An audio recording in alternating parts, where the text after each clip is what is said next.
Monggo Pak Sismadi bisa dibuka, di-unmute, silakan Pak. Baik, terima kasih. Selamat siang Mbak Karima, Mbak Andi.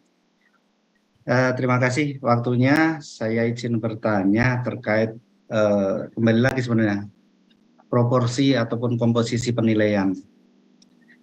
Karena kalau yang saya pahami untuk penilaian saat ini, kita harus mengetahui terlebih dahulu nilai organisasi, baru bisa kita turunkan pada nilai pegawai. Untuk mengetahui nilai organisasi berarti harus tahu atasan menilai seberapa baik atau seberapa nilainya dari atasan. Misalkan untuk nilai Kementerian Dalam Negeri berarti harus tahu dulu nilai menteri dari presiden. Nah, untuk nilai eselon 1, unit kerja eselon 1 berarti harus tahu nilai menteri terhadap eselon 1. Nah, ini yang mohon izin saya bertanya, apakah ada kriteria tertentu untuk nilai organisasi, misalkan nilai Kementerian Dalam Negeri, kalau kita menunggu nilai, misalkan dari statement ataupun ada narasi tertentu, nilai Kemendagri nilainya sangat baik, nilainya baik atau bahkan cukup. Nah, itu kita ambil dari mana? Karena yang saya dengar sebelumnya, kriteria itu dinilai dari Lakin dan RB. Karena kalau nilai Lakin dan RB, saat ini nilai sangat baik untuk Lakin itu hanya satu di Pemda, yaitu di DIY. Kemudian RB yang nilainya sangat baik, setahu saya juga baru satu di Kementerian Keuangan. Berarti kalau hanya kategori itu atau kriteria tersebut nilainya, nanti Kementerian Dalam Negeri kalau saat ini Lakin dan RB itu masih di level BB, berarti nilainya cukup. Nah, apakah seperti itu kita mengkategorikan nilai institusi atau ada penilaian tertentu?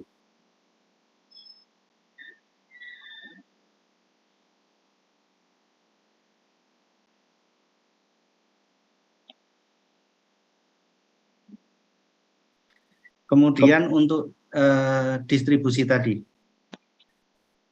kita tidak mungkin menyampaikan hasil nilai, oh misalkan Ijen dari nilai cukup atau baik oleh pimpinan. Berarti harus ada unit eselon 2 yang memperoleh predikat perlu perbaikan.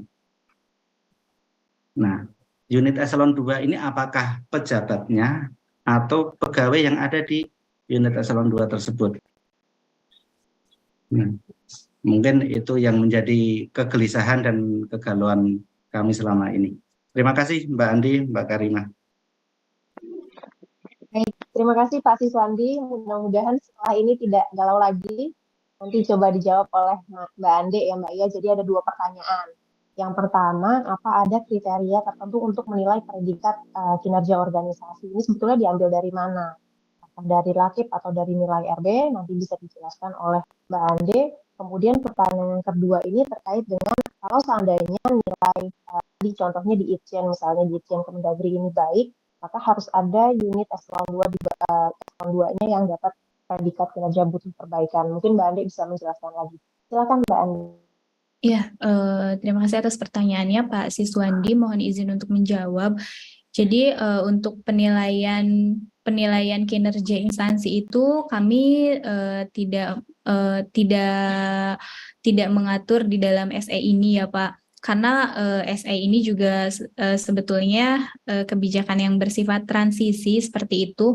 Jadi nanti untuk terkait dengan penilaian kinerja instansi mungkin akan diatur di dalam kebijakan yang mengatur tentang kinerja instansi. Nah, mungkin sebelumnya tadi disampaikan bahwa Bapak sempat mendengar bisa dilihat dari nilai Lakip dan indeks RB-nya seperti itu. Sebetulnya memang sebelumnya itu kami juga berpikiran seperti itu mungkin ya Pak. Namun karena tadi memperhatikan lagi bahwa belum memperhatikan beberapa hal seperti itu sampai pada akhirnya untuk terkait dengan penilaian instansi ini tidak kami atur di sini seperti itu ya Pak. Jadi yang kami atur di sini hanya penilaian untuk satuan organisasinya saja seperti itu. Yang mana tadi untuk karena kami juga belum menemukan ini sih Pak, belum menemukan adanya penilaian yang bisa selaras antara penilaian instansi dengan nanti untuk diturunkan kepada penilaian satuan organisasi yang ada di bawahnya seperti itu. Karena mungkin kalau misalnya tadi kita menggunakan dari LAKIP ataupun indeks RB itu juga belum dapat dipastikan keselarasannya dengan penilaian organisasi jika menggunakan PK atau delivery ekspektasi pimpinan seperti itu. Jadi dikhawatirkan ada ketidakselarasan, maka dari itu yang kami atur baru terkait dengan capaian satuan organisasinya. Nah, selanjutnya, sebetulnya ini juga Pak mungkin saya sampaikan juga untuk capaian kinerja organisasi ini di sini ya pedoman yang kami atur itu adalah pedoman bagi misalnya instansi atau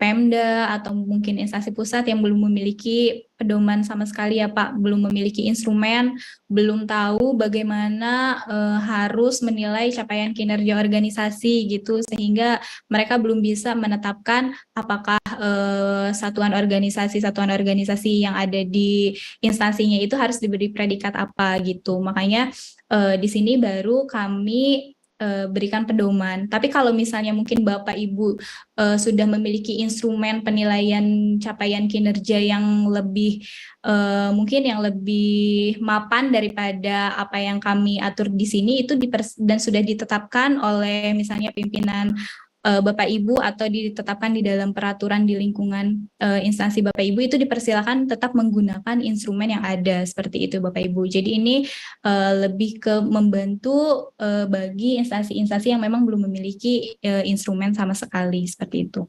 Lalu selanjutnya terkait dengan distribusi. Distribusi ini seperti ini ya Pak. Jadi distribusi ini adalah distribusi terhadap pegawai. Jadi bukan terhadap unitnya. Ketika misalnya tadi untuk unit organisasi itu tidak ada distribusi unit. Misalnya untuk satuan organisasi A ke bawahnya mendapat predikat apa, lalu satuan organisasi di bawahnya itu ada kuotanya tidak. Jadi satuan pola distribusi ini hanya digunakan untuk pegawai. Nah, pegawai itu berarti tadi ketika misalnya suatu unit memiliki predikat kinerja baik, kan harus ada pegawai yang memiliki predikat butuh perbaikan atau kurang.